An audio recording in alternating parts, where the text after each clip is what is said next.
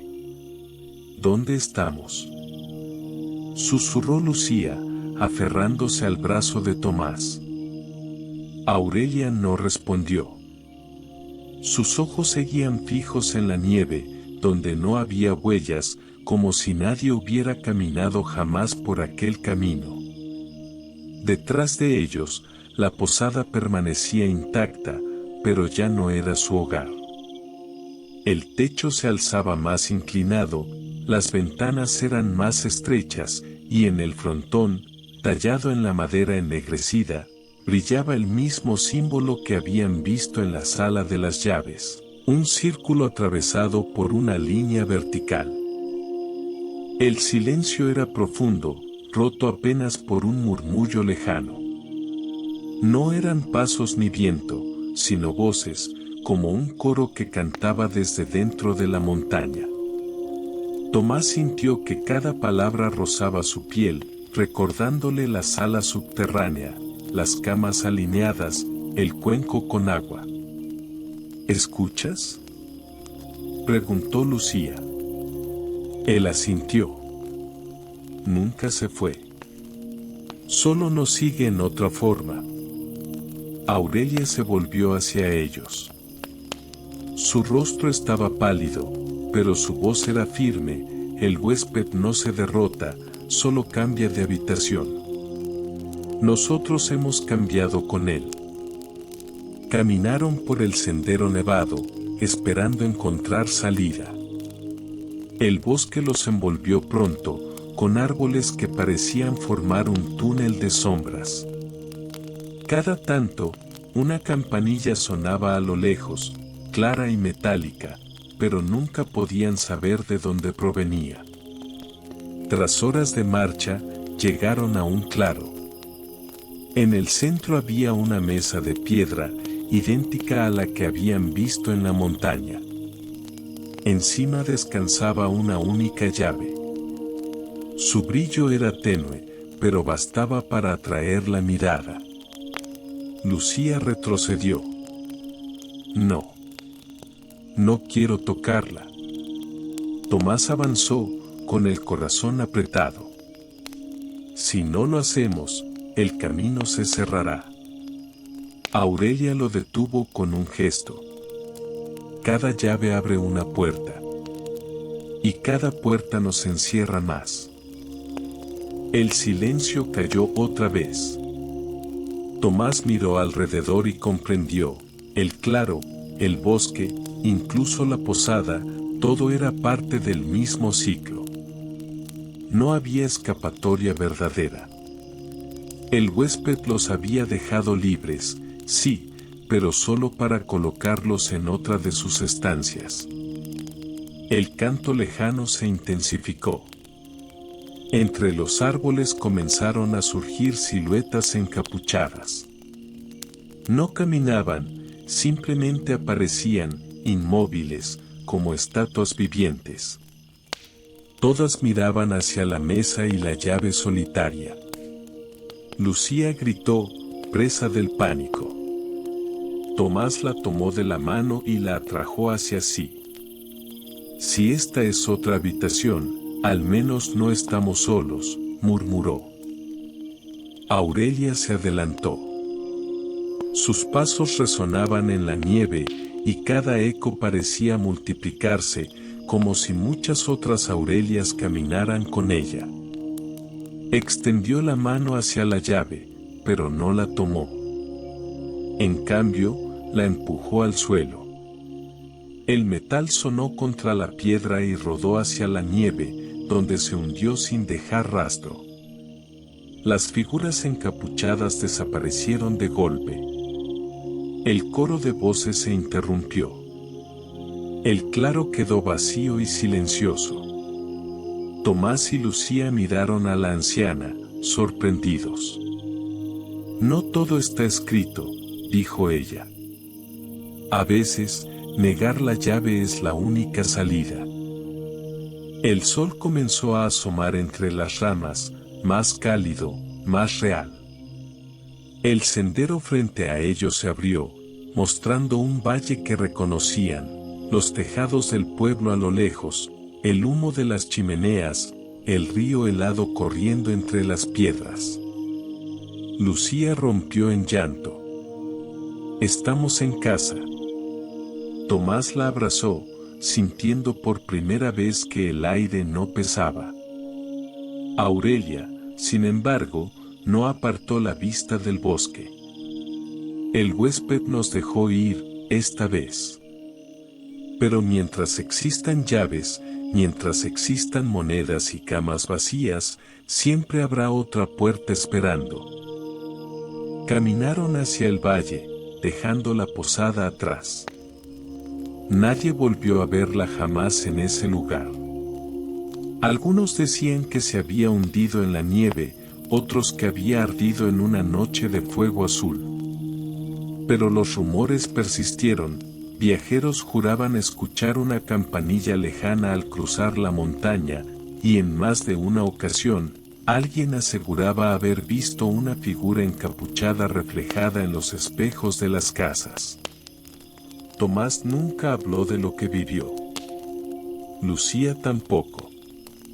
Solo Aurelia, en sus últimos años, contaba en voz baja a los niños del pueblo la historia del huésped sin rostro, advirtiéndoles que nunca aceptaran llaves ni monedas de desconocidos. Y así, con el tiempo, lo que fue terror se convirtió en leyenda. Una leyenda que aún susurra entre montañas y nevadas, donde cada campanilla podría anunciar la llegada de un huésped que nunca se marcha del todo. Y así termina nuestro relato sobre el huésped sin rostro, una de esas historias que, según dicen, circulan entre viajeros, ancianos de montaña y voces que nunca se callan del todo. No sabemos si todo lo que escuchamos es cierto, si fue realidad o simplemente rumor que se transformó con los años. Lo único seguro es que estas leyendas nos recuerdan que, en los lugares más solitarios del mundo, a veces el silencio guarda más secretos de los que podemos imaginar. Gracias por haber llegado hasta el final de este viaje lleno de sombras, llaves y ecos interminables. Si esta historia les ha parecido interesante, misteriosa o simplemente inquietante, los invito a dejar un comentario compartiendo qué parte les impresionó más, o qué creen ustedes que simboliza el huésped que nunca muestra su rostro. No olviden darle un me gusta al video si quieren que sigamos explorando más mitos, leyendas y relatos olvidados en el tiempo. Y por supuesto, suscríbanse al canal Crónicas al Oído para no perderse nuestras próximas historias. Nos vemos en la siguiente narración, donde una nueva sombra, un nuevo mito o un nuevo misterio nos estará esperando. Hasta entonces, que tengan dulces sueños.